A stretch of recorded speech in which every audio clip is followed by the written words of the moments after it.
여러분 안녕하십니까. 여수 MBC 뉴스투데이입니다. 박근혜 정부의 핵심 경제 모토인 전남 창조경제혁신센터가 오늘 문을 열고 공식적인 업무에 들어갑니다. 전라남도에 따르면 오늘 오전 여수 엑스포장 컨퍼런스홀에서 GS칼텍스 허창수 회장과 이낙연 지사 등 160여 명이 참석한 가운데 전남 창조경제혁신센터 개소식을 갖습니다. 여수시 덕중동 GS밸류센터에 모두 25억 원을 들여 설립된 전남 창조경제혁신센터는 친환경 기능성 식품 소재 벤처와 바이오 화학산업 육성은 물론 농수산식품 유통판로 지원에 나설 예정입니다. 한편 창조경제혁신센터로는 전국에서 12번째로 문을 여는 전남센터는 여수산단 및 광양제철소 관련 중소기업과 예비 창업자들이 주로 이용하게 됩니다. 멸종위기종으로 국내에서는 좀처럼 보기 어려운 하늘다람쥐가 순천만 야산에서 발견됐습니다. 천연기념물 보호종인데 번식까지 확인된 건 이번이 처음입니다. 박민주 기자입니다. 순천만 인근의 한 야산, 푸른빛을 더한 나무숲에 새 집이 만들어져 있습니다. 하지만 이 새 집에 사는 건 다름 아닌 하늘다람쥐입니다. 둥지 안에는 새끼까지 낳아 번식하고 있는 것이 확인됐습니다. 야간 관찰 카메라에 포착된 하늘다람쥐의 움직임은 더욱 민첩합니다. 천연기념물 제328호 멸종위기종으로 보호를 받는 하늘다람쥐는 주로 강원도 야산에서 목격돼 왔습니다. 앞다리와 뒷다리 사이에 날개 같은 막이 있어 7, 8m를 쉽게 활공하는 게 특징입니다. 전남 야생동물구조관리센터는 하늘다람쥐의 다른 개체가 더 있는지 확인에 나섰습니다. 순천만 주변에서 이런 것들이 관찰됐다는 것은 이전에보다는 이제 숲들이 좀 나무들도 커지고 어느 정도 하늘다람쥐가 이동할 수 있는 조건들이 돼 있다는 것이고요. 이런 것들이 연결이 되면서 전체적으로 좀 더 순천만의 생태적 다양성을 좀 더 올릴 수 있지 않을까 생각하고 있습니다. 국내에서는 좀처럼 보기 어려운 하늘다람쥐. 순천만 야산에서는 처음으로 발견되면서 그 생태학적 가치가 더욱 높아지고 있습니다. MBC 뉴스 박민주입니다. 천혜 갯벌과 아름다운 낙조로 유명한 여수 여자만이 특화된 관광지역으로 육성됩니다. 여수시는 어제 여자만 관광사업 기본계획 용역 보고회를 갖고 여자만을 끼고 도는 율촌과 소라, 화양면 일대 5만 제곱미터 부지에 갯길 생태탐방로와 생태마을을 갖춘 관광계획 수립에 나섰습니다. 문화체육관광부 특화사업으로 지정된 이번 사업은 국비 5억 원이 지원되며 여자만의 수려한 자연과 다양한 역사 문화자원을 토대로 복합 관광시설이 들어설 경우 파급 효과가 클 것으로 전망됩니다. 광양시가 지역의 대표 특산품인 매실 판촉 활동에 적극 나서고 있습니다. 광양시는 지난달 농협 가락 농산물 공판장에서 광양 매실 1,200톤 구매 협약을 체결한 데 이어 지난달 29일부터 열흘 동안 양재와 목동, 성내를 포함한 수도권 지역 6개 농협 특판 행사장에서 시음회 등 매실 판촉에 들어갔습니다. 또 수도권과 대형마트를 중심으로 특판 행사와 홍보를 강화하고 다음 달 말까지 온라인 쇼핑몰 등을 통해서도 공격적인 마케팅 활동을 벌일 예정입니다. 올해 광양 지역의 매실 생산량은 지난해보다 1,000여 톤이 감소한 10,000여 톤으로 전망되고 있습니다. 지난해부터 계속된 경기 불황으로 여수산단 입주업체들의 위기감이 커지고 있습니다. 이런 상황에서 최근 기업 환경 개선과 신규 사업을 통한 혁신산단 조성이 새로운 돌파구로 제시되고 있습니다. 김종태 기자가 취재했습니다. 국내 최대 석유화학 산단인 여수산업단지.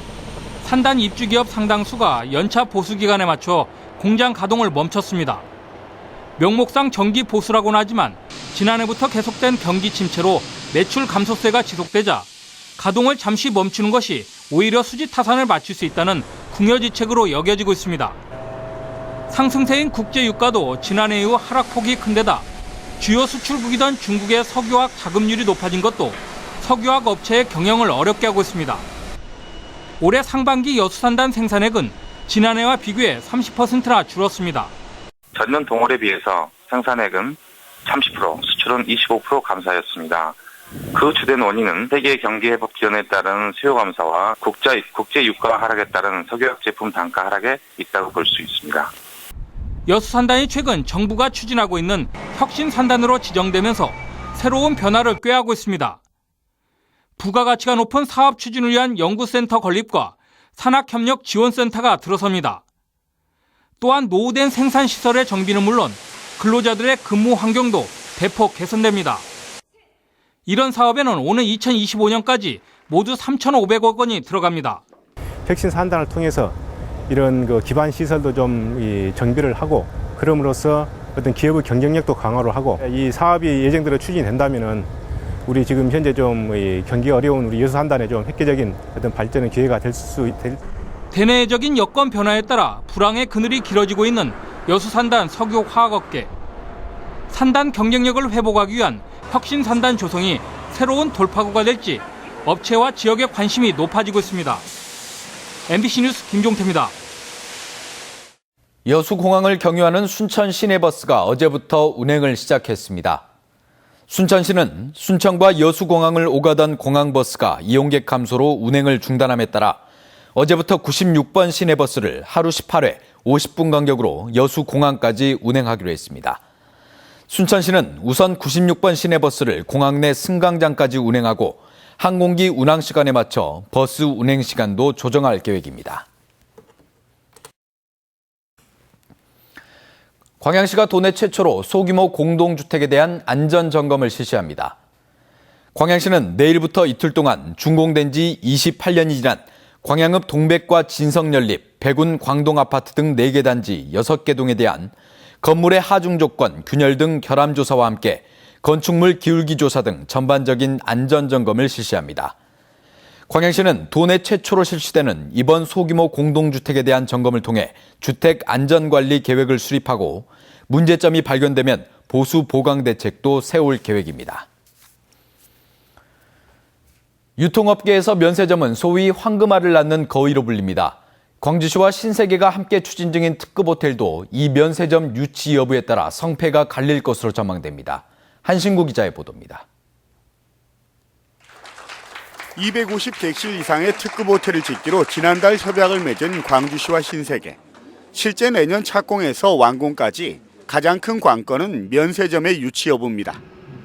호텔만으론 흑자를 낼 수 없기 때문에 큰 손으로 불리는 중국인 관광객 유치와 안정적인 수익원 확보가 필수적이기 때문입니다.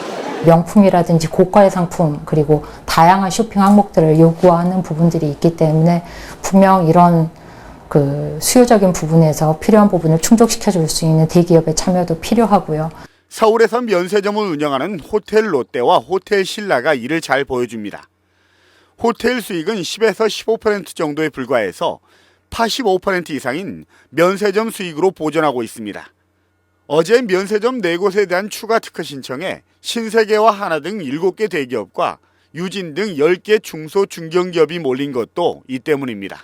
그렇다면 광주에도 면세점이 들어설 수 있을까?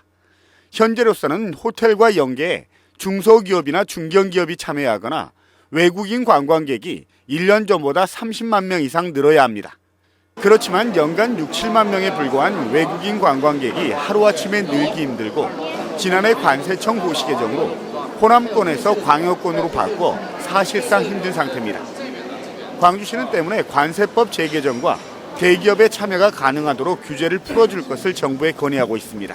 관광 인프라가 좀 구축이 돼 있으니까 이런 광역시 내에도 지역 경제가 활성화될 수 있도록 또 지역에 투자가 될 수 있도록 이런 대기업도 참여할 수 있도록 유통업계에서 마지막 남은 황금알을 낳는 거위로 불리는 면세점.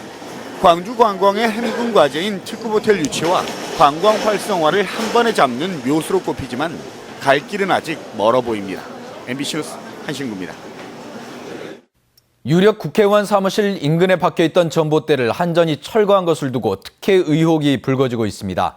한전은 정상적인 민원 처리라며 펄쩍 뛰고 있습니다. 보도에 양현승 기자입니다. 새정치연합 이윤석 의원의 무안군 사무소입니다. 한전이 지난 2월 2천여만 원을 들여 건물 인근에 전봇대 2개를 뽑았습니다.